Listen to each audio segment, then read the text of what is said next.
Hi there. This is Brett with Rock and Roll Podcast. Apologies for the crazy hair and the bright sunlight. Anyways, um, I'm recording this introduction, which I never do, for the this week's episode with Chef Tiffani Faison. Um, I'm a great admirer of Chef Faison. Have been for a long time, and it was a real pleasure getting to talk to her.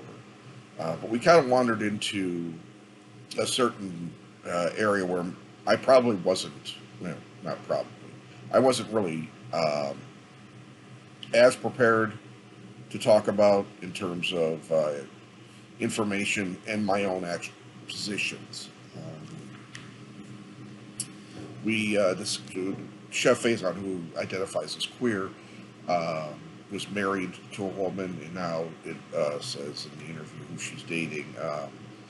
Has a pretty in-depth experience as a queer person in this field, and I am as a straight male.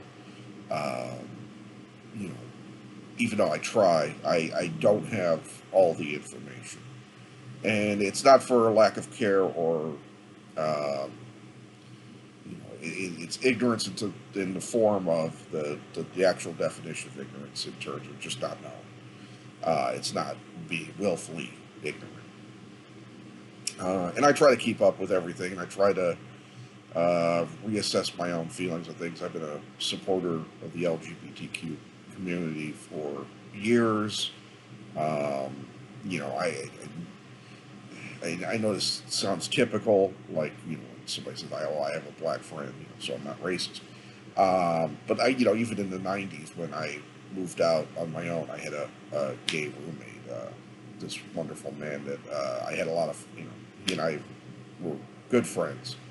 Um, at some point, he moved, I moved, and life. I got married. But I've always been a supporter of people. I had family members who were gay. I'll admit that it's for me as a 51-year-old, straight white male.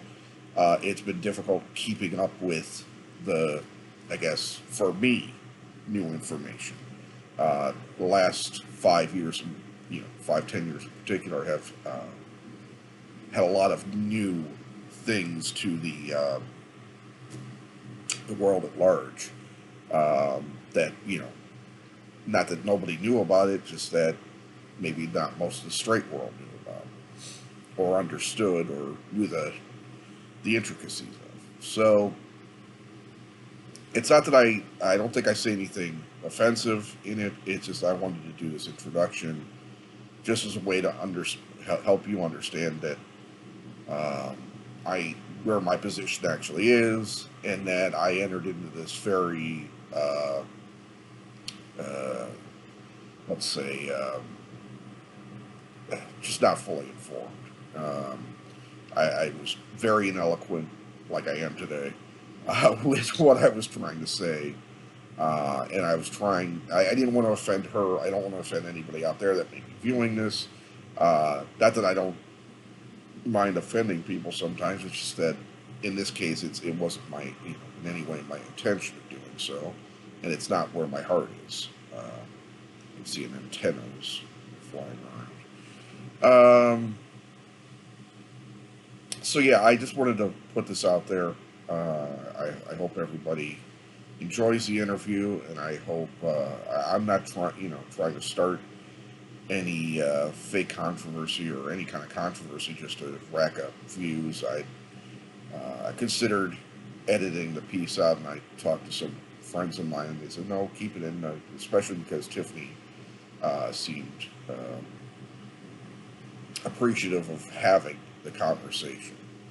And I'll have a link for the LGBT community uh, that those of you that perhaps are uninformed can go and visit and find out more. But I think everybody, regardless of race, gender, sexuality, the rest, uh, should be treated equally. I think everybody should be treated with kindness and grace and warmth. I guess until they prove otherwise. And, if somebody does something that harms somebody else or harms you, then they're not deserving of that respect. But to not have respect or care for somebody just because of who they were born as is something I've never been down with. I treat everyone as I would like to be treated, and I just want everybody out there to do the same. And I don't want this interview to reflect poorly on me, because like I said, I was ineloquent and would rather not have that image be out there. But I think it's important also to show that even those that feel they are on the right side of things sometimes don't have all the information. So I hope you enjoy the interview. My apologies for the lengthy intro and the floating antenna. Hope you guys have a good rest of your day. Stay safe. And, as I believe RuPaul says, I could be misquoting, love is love. Just love. Try your best. Don't cause harm. Don't cause harm. And, that's it. Have a great rest of your day. Thank you.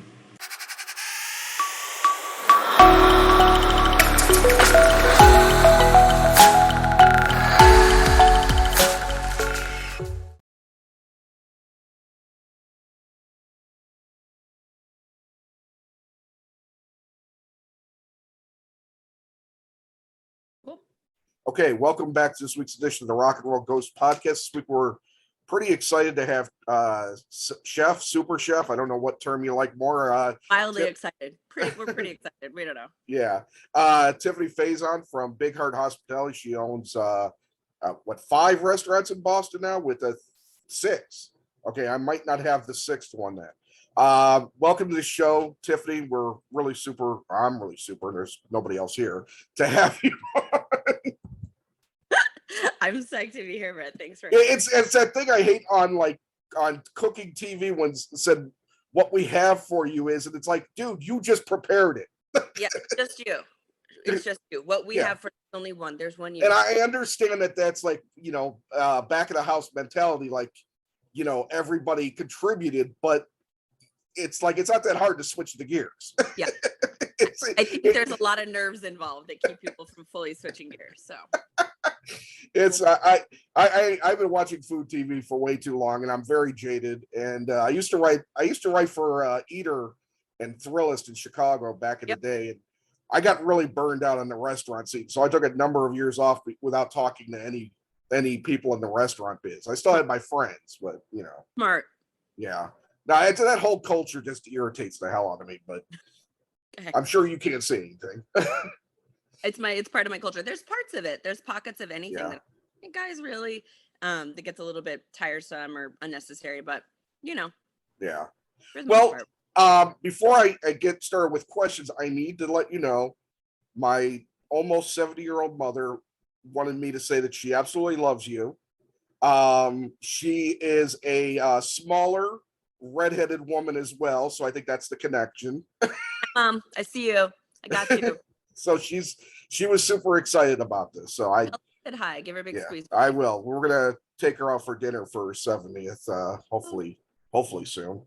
But anyway, so where are you at right now in your work life? You said you had 6 restaurants. I know Sweet Cheeks, Fool's Errand, Dive Bar, Tenderonis, and Bubble Bath. What's the 6th? There's 2 Tenderonis. So you're including that. Okay, that's why I thought I missed 1. Yeah. Okay. And the 3, Dive Bar, Tenderoni, and Bubble Bath all were opened recently at the High Street Place. Correct.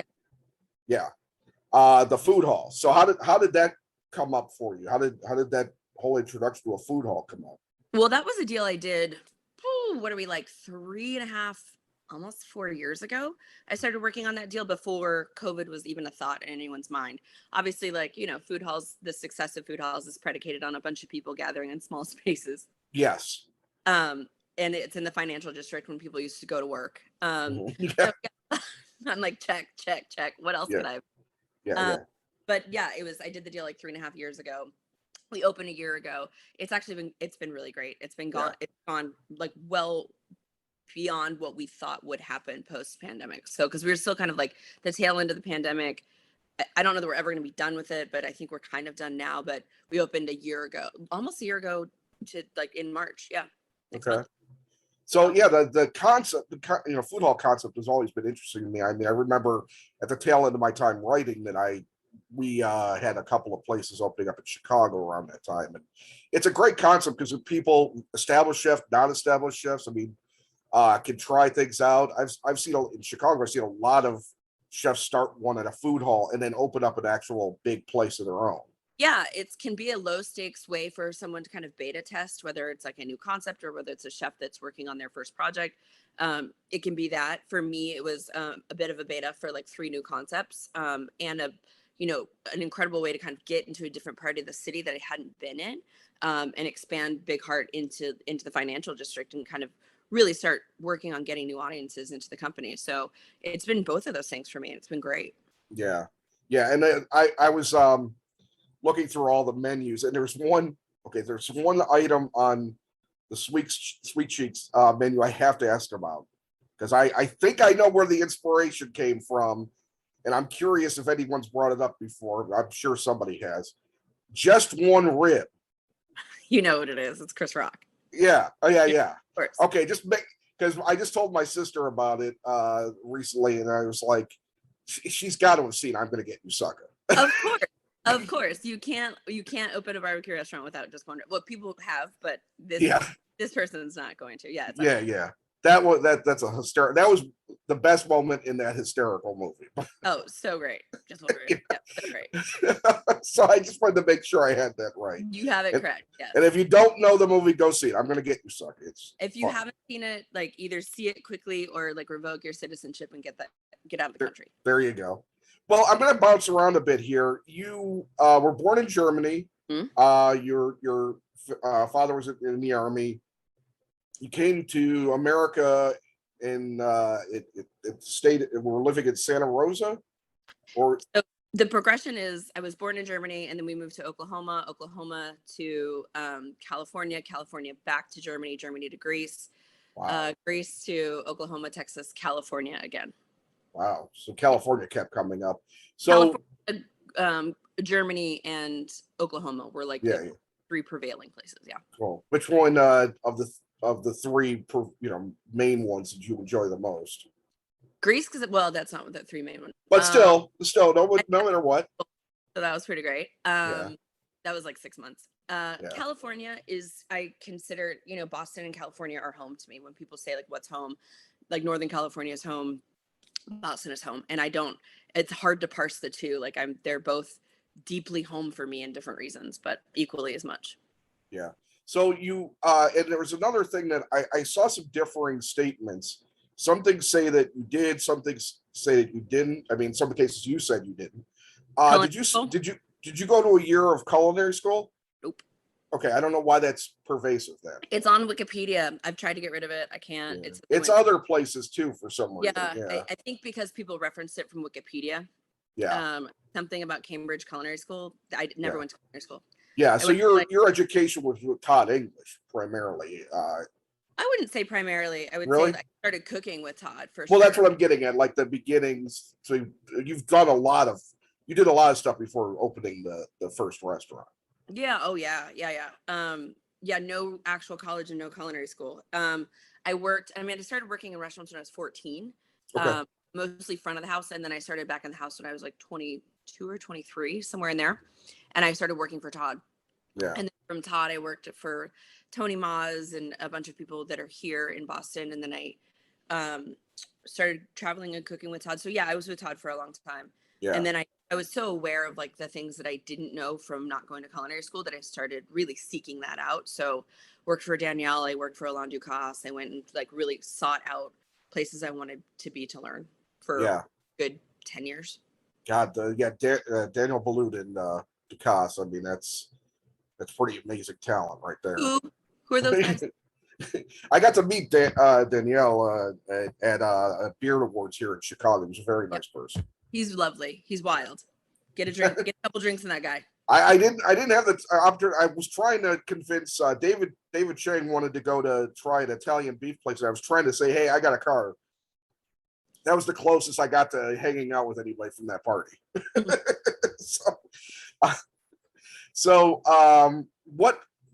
When did you feel comfortable going out on your own, and what did you feel inside about doing it, and what were the steps you had to take to make Sweet Cheeks your first place? Really good series of questions. If I'm being entirely honest, I maybe should have gone a little earlier than I did. Yeah.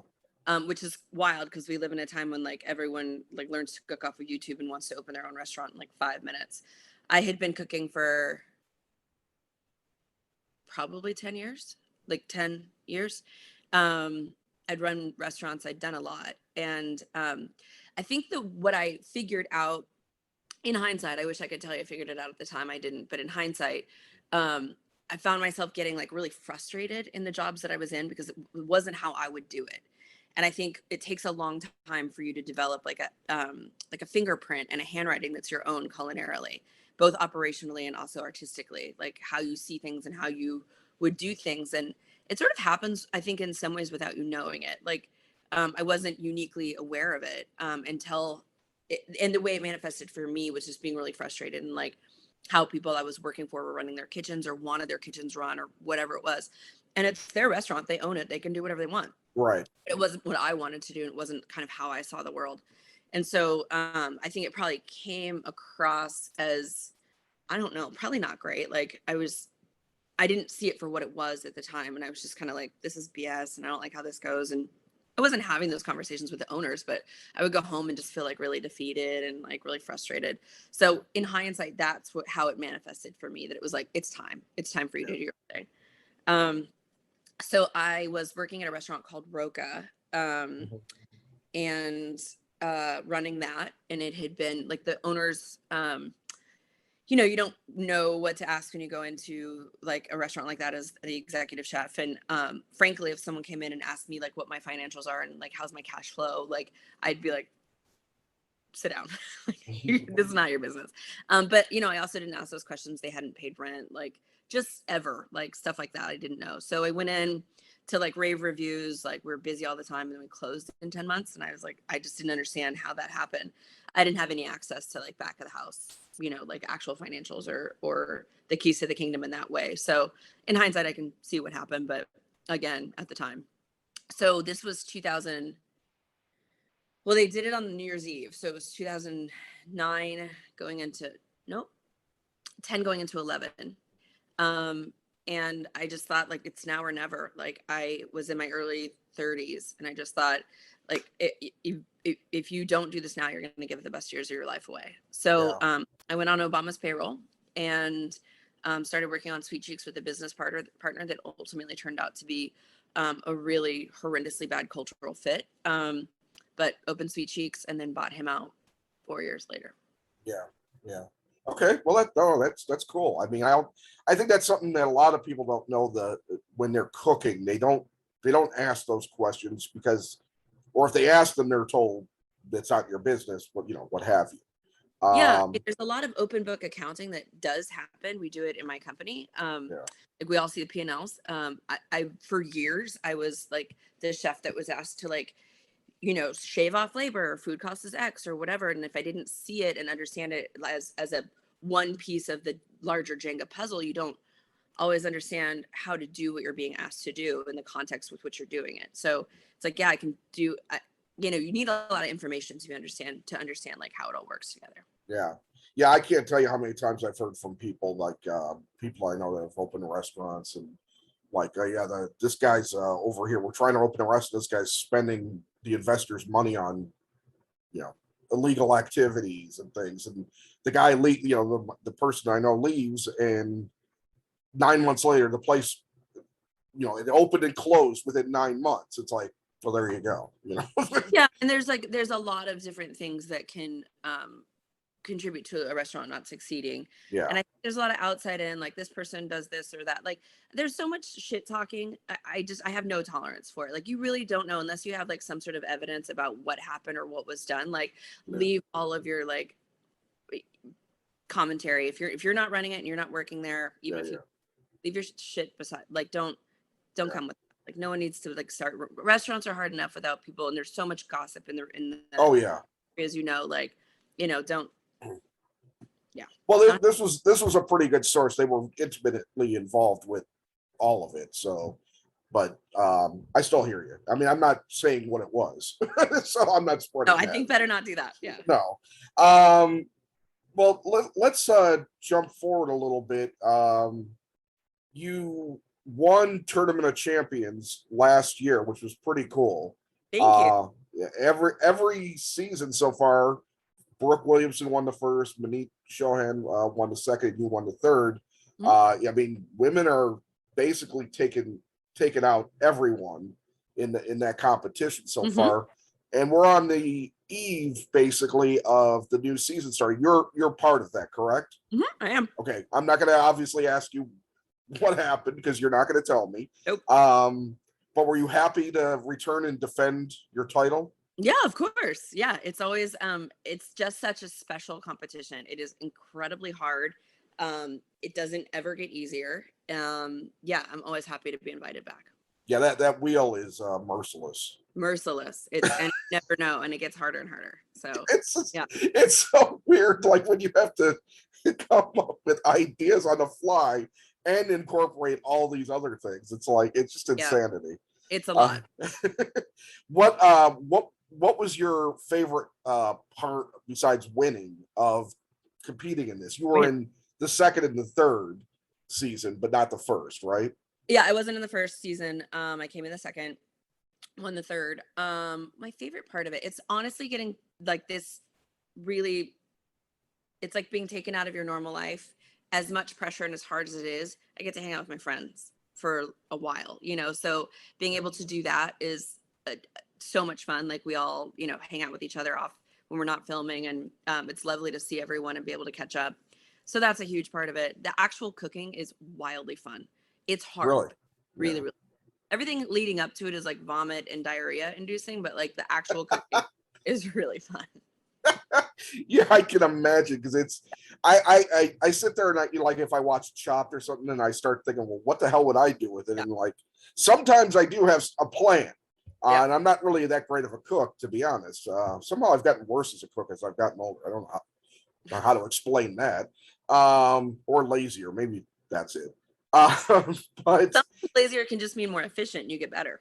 Yeah, I tend to just make the same damn thing a lot because I just don't have. I certainly know my limits. I'm not going to sit there and look at a cookbook and try. It's like I'll make chicken, I'll make steak, I'll make spaghetti, like things like that. Leave it at that.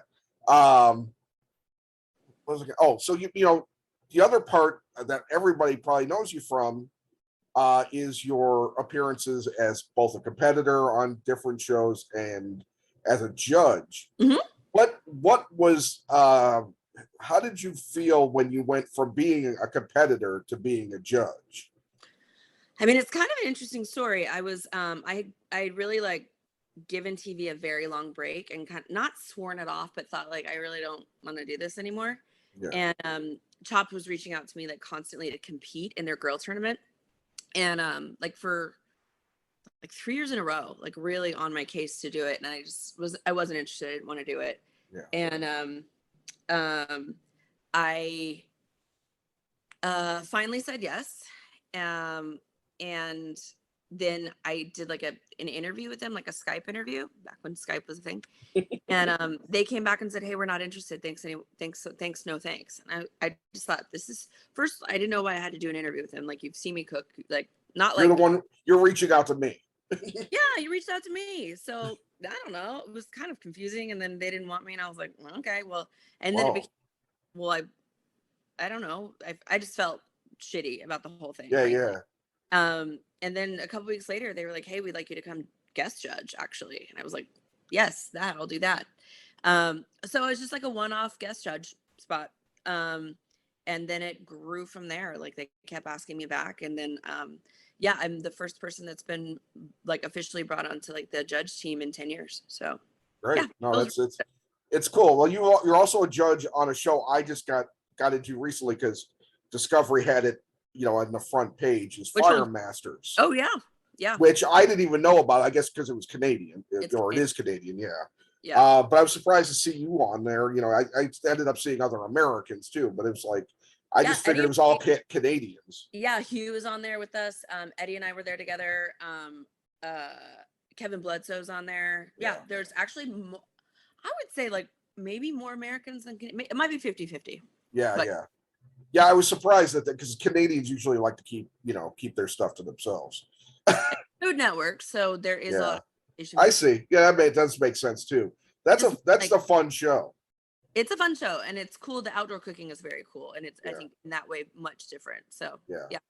Well, it's interesting too because if people don't know the show, you and two other people judge, different matches, and then one of the judges gets randomly picked at the end to go up against whoever won the first two battles. Yeah, and that's a fascinating thing to do, actually. Yeah, it's fun. For them to win, they have to beat us. So it's fun. It's also fun for us to be able to to cook. As much as I do enjoy judging, I really also like cooking as well. So when we film a season, it's a lot of sitting at a table. So I'm super happy to get up and go after it.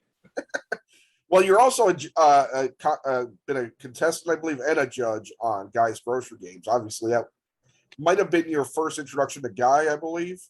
No? Nope. Okay. Guy and I are from the same hometown. We're both from Santa Rosa, California. Okay. We've been going in concentric circles for a while without meeting. Tournament Champions was the first time I really met Guy. Yeah. Oh, okay. They brought me into the Triple G world after that. Oh, okay. I didn't realize. I thought you had been on the show before, but okay. So you're on mostly as a judge now on that too. How does judging that competition, especially when you get home chefs and stuff like that, do you switch your mentality on reviewing any differently than actual chefs, or how does that work? Well, I think they are actual chefs. Guy really started Triple G as an opportunity to showcase chefs that would be on diners, drives, and diet, or, on Triple D. So it was really uniquely designed for people that weren't in these crazy fancy restaurants. So for my money, Chopped is one thing. We get really high level chefs. There's a mix, but it's not uncommon for us to get really extraordinarily talented chefs. I find the chefs on Triple G no less talented. They just type of food, and for me, that food is more where I live. I would rather pick up a delicious sandwich and get after it than take apart someone's mediocre tweezer food any day of the week. Yeah, that sounds familiar. Yeah. Well, I did want to ask.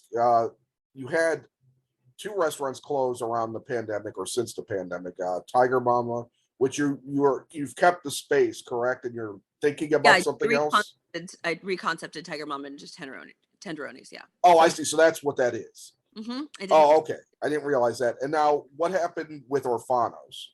I closed it. It was a high-end Italian restaurant in a neighborhood that was emerging. And then, after the pandemic, a lot of our neighborhood really, really changed. And so I was already pushing the envelope to bring that level of a restaurant to the Fenway. So the opportunity to survive didn't exist in the same way. We weren't on the same trajectory in the neighborhood. And so I had to speak to that. Yeah. So where's your head at right now with opening up more concepts? Is it going to be something a little, I hate to use the word simple, Tenderoni, or just smaller concepts, or are you thinking about still doing something a little more expansive? Well, I think Tenderonis is expansive. I hear what you're saying, but Tenderonis I don't find it simple. It's it's pizza, but there's a lot that goes into it. No, there is. The pizzas sound amazing. It's not just that. As a full service restaurant, it's pretty comprehensive. Okay. So it's just, for me, I've been through this before. I've been through recessions before. I knew it was coming. And what I wanted to do is put restaurants forward that reminded people to stay out and have fun when they're out, and that with food that was maybe a little bit more democratic and a little less challenging.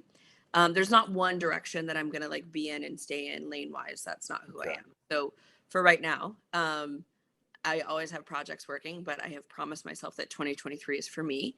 I've been through 3 years of open, close, keep it open, keep people with jobs, try and like keep my restaurant surviving. Went through a divorce. I went through like all kinds of shit in the past 3 years. And so Yeah.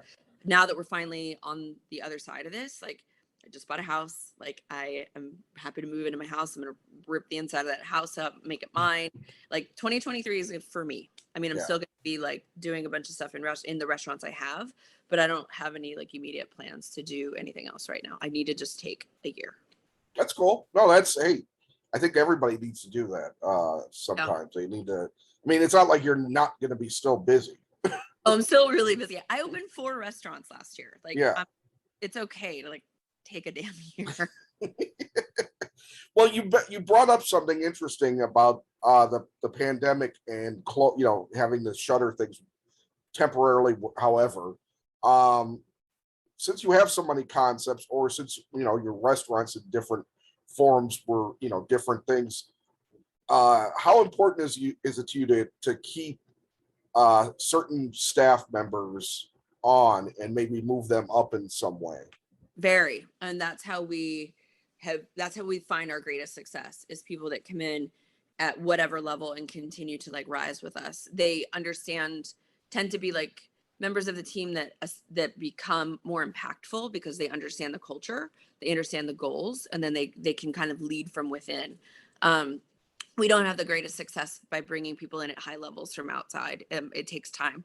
We operate things in a way it's not typical. Like we haven't, a set of mores and standards that we operate with that really are respectful of our team and of the diversity of our team. And people say that stuff, and then even as a guest chef, I'll go in sometimes. I'm like, it's all like, you're just saying stuff like you don't mean it. And I'll be in environments and I'm like, this is like maybe it's not full toxic, but it's like mildly toxic, and we just don't tolerate any of that. I'm not saying we're perfect, and I'm not saying we get it right every day, but when we don't get it right, we sit down and we work it out and we figure it out before we move forward. So those key members of my team are, there's like 6 of us that have been, my culinary director has been with me for 13 years. We've been together for 13 years. We're an old married couple who bicker and work things out. And from there, the next is like 6 years. And so my team's been with me for a good long time. I've had a lot of people that leave and then come back. Yeah, they're everything. And then they are, for me, it's not about me, it's about them. And then they're mentoring the next generation that come through and become like, players in the company as well. So, yeah. Well, there were a couple of things I took away from. One, I read something where you were addressing the toxic kitchen culture, and that's been a big thing the last 5 to 10 years, people starting to address that more. Yeah, finally.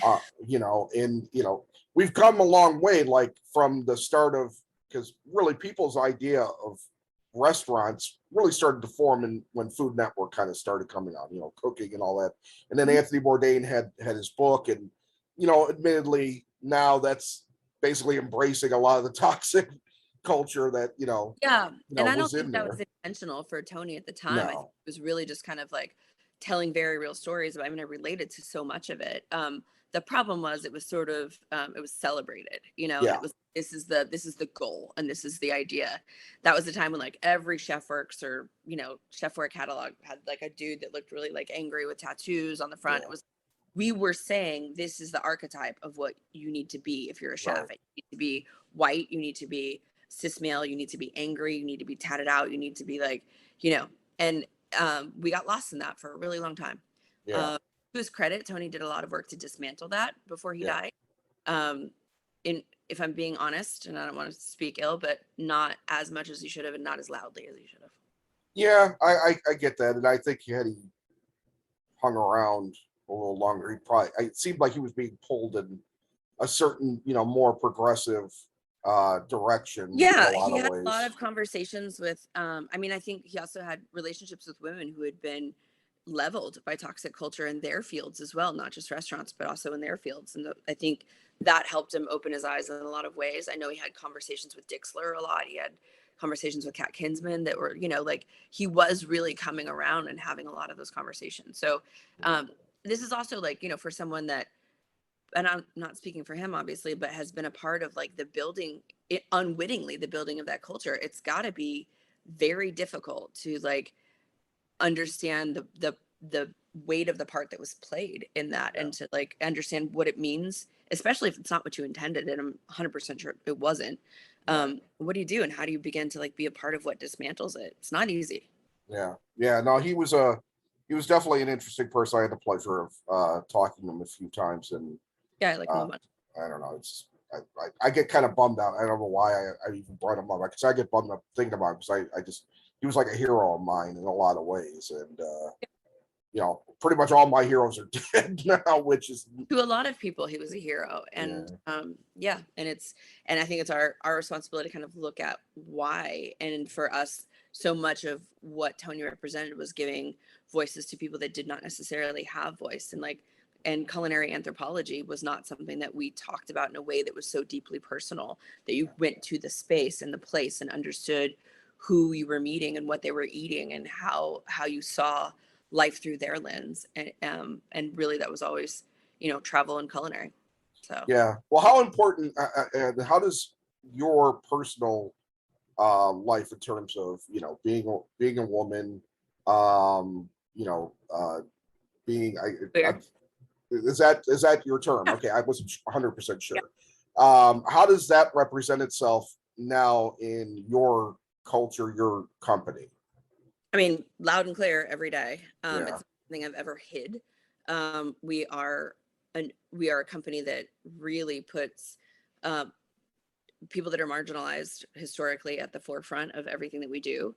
Literally had a meeting with the Red Sox today with their like social justice and DEI team about how to maybe potentially move towards zero tolerance policy in terms of like any hate speech or activity online and their platforms today. So it's stuff I work on all the time. And this is pre-restaurants, right? Like this didn't start 10 years ago. This is always who we've been. Like I remember starting like a straight gay like HIV coalition in my high school in like 1994. So, you know, this is before I was even out. Like it was really more about like HIV prevention and education. So, so I've always been. So it's not something I can separate, not something I care to separate. And it's interesting, the world is just kind of waking up to, you know, we're seeing more representation on food shows, and we're seeing a lot more like people of color, people that have been like historically marginalized. If I'm being entirely honest, I think we are still really missing women. Like, and the women that are hosting shows are very archetypically like unthreatening, and this is where I'm standing here stirring something and I'm cooking for my husband and my kids. And we're still really upholding those ideas of women in not just Food Network, but like in general cooking shows. Like there's all kinds of space for the men to be like badasses and like flexing their muscles and loud and yelling and slamming things down. No problem. I have no issue with that. Like be a baddie. But women definitely have to balance the two. And we're half of the population. Yeah, no, I get you. I was raised, you know, my mother, bringing her up again. I mean, I was raised by a single mother. She had 3 kids. You know, she worked at 1.3 jobs and went to school. I don't know how she did it. She gave me my, you know, my foundation for how to respect, especially women. Yeah. I think my experience with my father made me maybe not necessarily respect a lot of men, but that's another story. And you're not my therapist. Well, we probably had really similar experiences with our fathers. Yeah. I think I read something about, you know, yours, and I was like, yeah, that sort of sounds familiar. That tracks. Yeah. Except for the army, he was never that adventurous. You know. Yeah. But you know, but you saying that about not having representation, have you been pursued at all to be that representation in something like what you're describing you'd want to do? Or I mean, not that you want to see, not what you necessarily want to do. Yeah, I've actively worked on pitching things. And yeah, it's an interesting world. It's like it's a lot to get into in terms of like how that works on TV. But yeah, I've actually actively pitched things. I talk to people about it all the time. The other thing is I don't hide who I am. You know, like I'm, you know, if it depends on how things are edited, but if like there are times that I talk about like my significant other or whoever, you know, it might be, or like dating or whatever it is, pretty open book about stuff like that. So I don't think that there's, you know, the difference between like someone of color and me is that you walk up to like a woman of color and you know she's a woman of color. Not Right. everyone would have had to have like had experience with me in some shape or form to understand that you're walking up to a woman that's queer. So that representation is different, right? Like it's and we need to see more women of color, period. Yeah. And end of story, full stop. So that's really important. I think women across the spectrum for sure, but you know, and also not just women that look like me. I mean, I'm a very femme presenting queer woman. There are a lot of like more masculine presenting queer women, non-binary, people of color, trans people that like need to be represented. And I don't think that that's a category that food knows how to sell yet. Yeah. Well, I've seen instances on shows. I think Chopped had a trans man on fairly well last year, because Discovery doesn't put up new episodes, so I'm always like a year behind. Because I don't like paying for cable anymore, but which I thought was interesting. You know, but you're right, and it's also we're also trying to jump from nothing to including everyone, which is going to be a hard needle to thread. I don't think it's hard, and I don't think Really? I don't think it's interesting to have a trans man on. I think it's important. Well, I'm saying, yeah, but I also think yeah. for you've clearly been watching Chopped and shows for a really long time, and for you to be like, I remember they had one trans man. Right. As far as I know, But what I'm getting at is what sometimes, and maybe it's because, you know, when I was born in the early 70s, you know, and maybe just from growing up in culture that I saw how hard it was for anybody to recognize HIV in the 80s and to even think that people might be gay. It's like you can't seem to move our culture fast enough somehow. And we may want to in a lot of ways, but it seems like it's really, that's what I meant by, threading the needle. It's like, our culture really is stiffened against, progression. Obviously, and I think we're at a point now, it's very much like the 50s, quite frankly. Yeah, we've taken a few steps back. I mean, there was a time when, like, at least if you were a complete bigot and an asshole, there was shame around it, and that shame seems to have like shed its skin pretty hard in the last few years. Yeah, I hear you. I think, that we're going to talk about like the AIDS crisis and getting through that. And, like, what ultimately changed it was a combination of a lot of things. Like, one, it got to a point that the epidemic was so pervasive that everyone knew someone, and that changed it when it personalized. Like, it's very easy to keep someone at arm's length as an other until they're in your life, until you love them and they're struggling with something that the world is telling them that is not okay, whether it's like back in the 70s, 80s, 90s, like struggling with HIV and AIDS, or whether it's like being queer and hearing the things that are being thrown at someone that you love, or like we've only through like extremely violent, horrible means have we like gotten to some places that are better. And so, it's tough. And would I like it to change much faster? Yeah, we're a culture of like two steps forward, one forward, two back sometimes.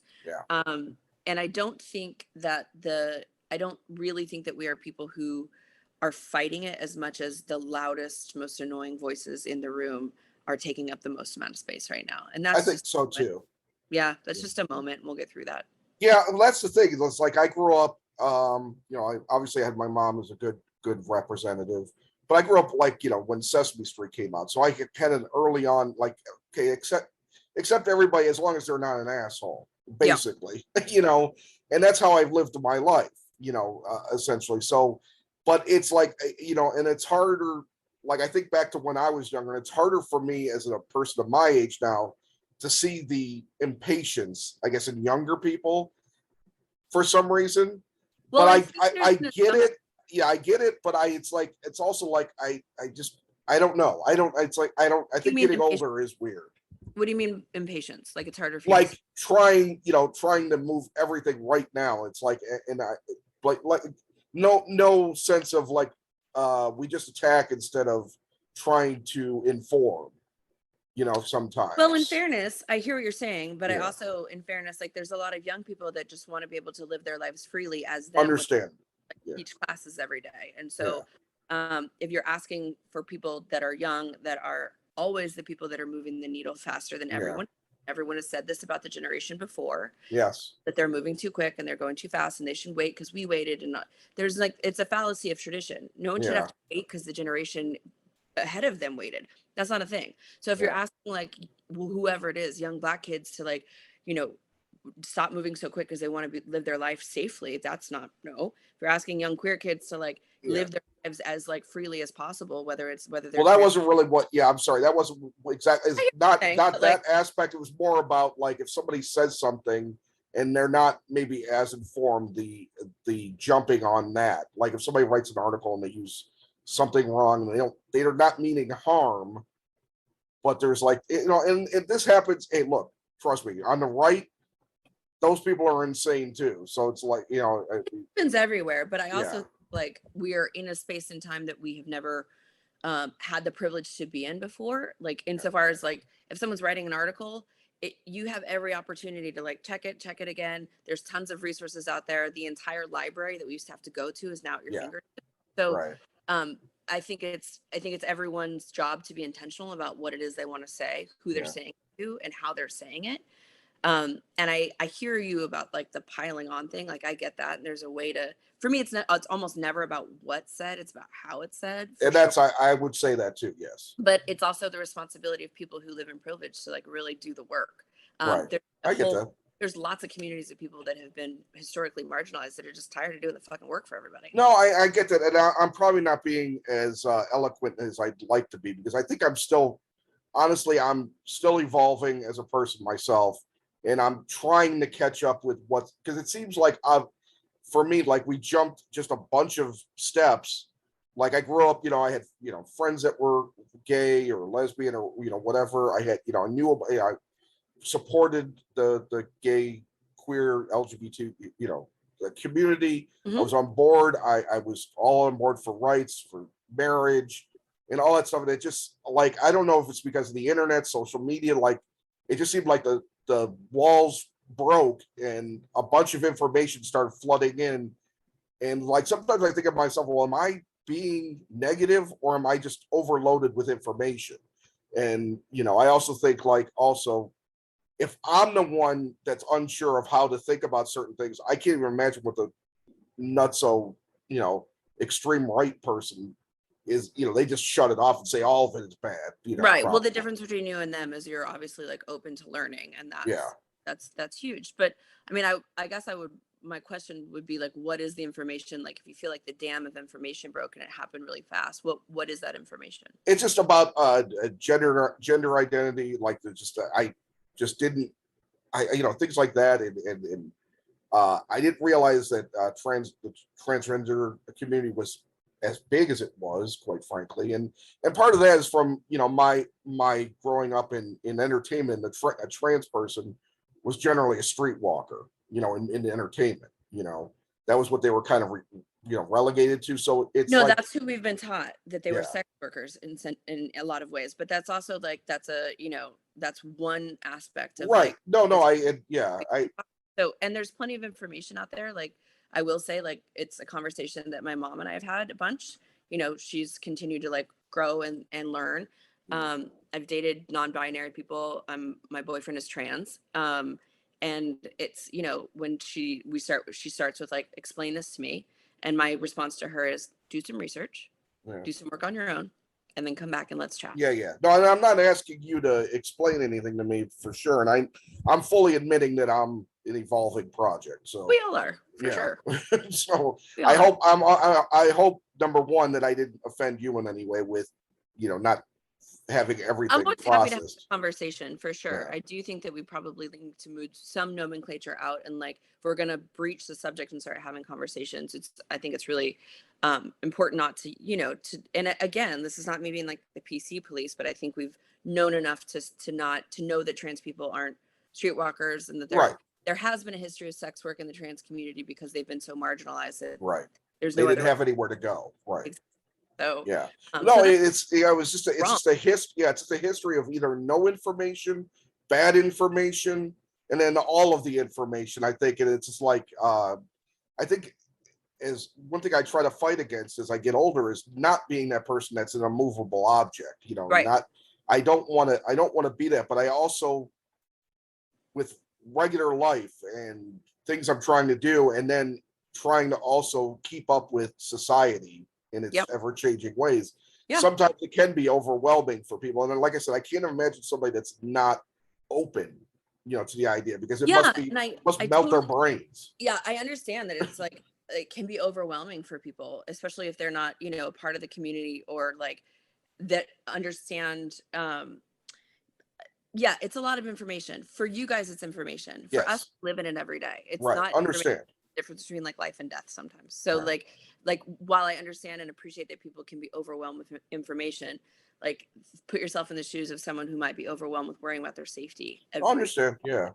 So. Yeah. And my whole thing comes back to what I said about earlier is basically just be cool to people. Number one, be kind. You don't have to go out of your way to be a jerk to people that you don't know just because you don't agree with them. And our culture has gotten so seemingly divided. Yeah. I can't process the information that goes on the right side either. I can't believe, like, okay, here's an example, like the whole thing about embracing Nazism. My grandfather fought in World War II against Nazis. He was in Germany. He fought them. The idea that our country would embrace that in some way, it's like, how did we get there? Of embracing hatred in any way, shape, or form Yeah. is like really beyond the pale. Yeah. I think what we're saying, if we're trying to understand like the both sides of arguments, which some parts of both sides of both arguments are just inane and not worth your time or your brain trust. Understandable. Yeah. But if we're talking about like what has historically been heterosexual cis white men that have like had and held all the power, and like the world was really theirs to like run, keep, and tell everyone else what to do around them, and that started to shift a little bit.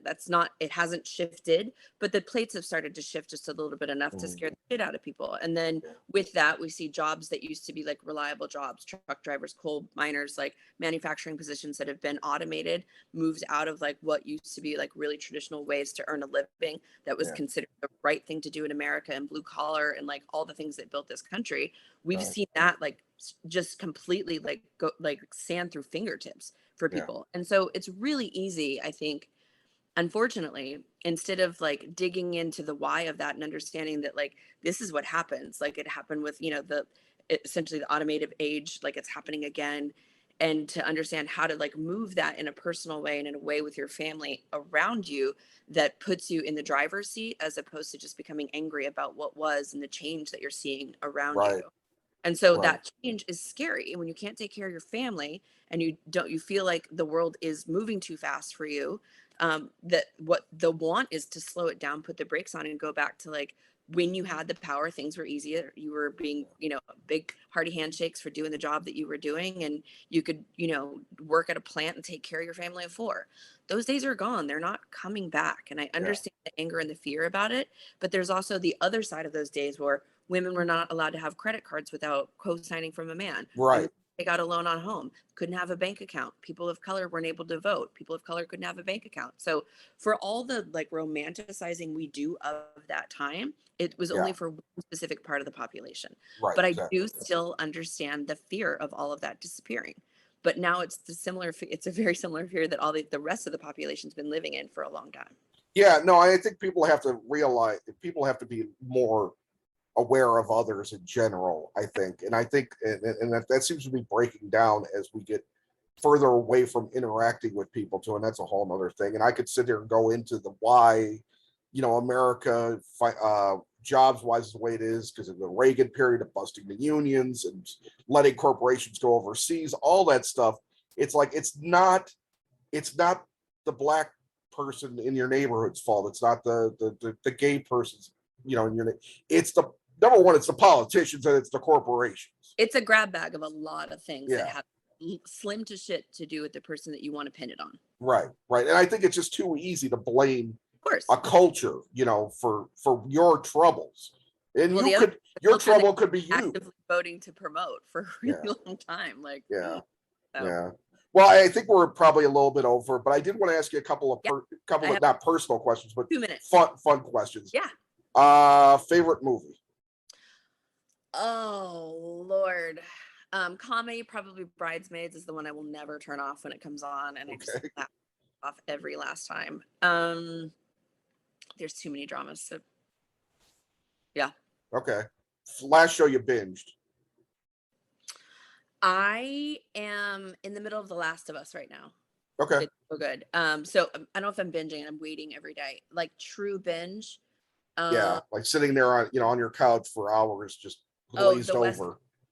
I The did a West full Wing. West, and I'd seen it before, but there was a West Wing marathon over between like Christmas and New Year's. Like they played all of them, and I Yeah. was like, oh, I'll just like watch one, and then like 3 days, no showers later, I was like, that's bad. That glazed look on your Oh face, yeah. like, where Yeah. am I? Who am I? How many? I could count like how many days I'd been there by like seltzer Yeah. can cocktails. I was like, this is bad. Yeah, yeah. Favorite concert you ever went to? Bah, three. Okay, 3. Florence and the Machine, because I was like on the stage watching from below. Uh-huh. Garth Brooks, he did his retro, like he's going back this summer. He did like his career in 3 hours. Okay. And Beyonce, the Lemonade All tour. right. All right. Yeah. Awesome. What's been your favorite celebrity interaction? Or have you had one? I've had lots of them. Yeah, I would imagine. I used to work the stock room with Josh Duhamel at the Gap in Santa Rosa when we were like, I was in high school. So I saw him. He wasn't Josh Duhamel back then. He wasn't. He was in he was going to Sonoma State. He was, I think, thinking about going to dental school. That would be a different life. Yeah. We worked in the stock room together all the time, like blasting Pearl Jam. So I ran into him a couple of years ago at the Derby. It was really nice to see him. Oh, that's cool. Yeah, you Yeah. go to the Derby. You always have a nice outfit when you go to the Derby. Well, you got to bring your A game. So. Yeah. So, all right. Favorite and last one. Favorite thing to snack on. the like sophisticated answer is probably like good cheese and crackers. The real answer is hot Cheetos. Hot Cheetos. Yeah, flaming. Flamin' always. We have finger chopsticks that we just got for the office, and they like literally hook on here, and you can just do that. So you don't. I seen something like that, or I saw somebody. We bought them. We're the idiots that. Yeah, or I saw somebody using chopsticks to eat flaming. Oh, that is so last year. We have like they only hook on the top of your finger, and yeah, they're unbelievable. Oh, that's awesome. So. Well, Tiffani, I really appreciate you taking the time today. I appreciate you being receptive to my confusion about certain topics. It was really a thrill talking to you. Keep talking. Like we lose it when we stop communicating. It's important that we talk. All right. Well, you have a great rest of your day. Good luck on Tournament of Champions, which is debuting on Sunday. All right. Excellent. All right. Thank you. You have a great rest of your day. Bye. All right. Bye.